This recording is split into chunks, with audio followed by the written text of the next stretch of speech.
So guys, you want to make sure that your display cables and ports are properly plugged in.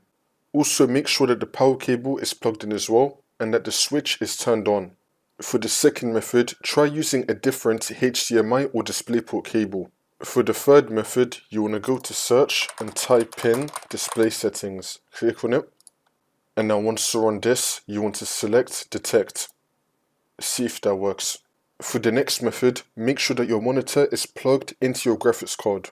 For the next method, make sure that your graphics card drivers are up to date. You can go on Google and type in like NVIDIA, AMD or Intel drivers, and you can download the application for your graphics card. And then through the application, you can update your graphics card drivers. Make sure that they're fully up to date. For the next method, if your monitor does appear here in display settings, select your monitor. Make sure that you do not have disconnect this display selected. You want to select extend desktop to this display. For the last method, restart your computer, come back into Windows and then try again.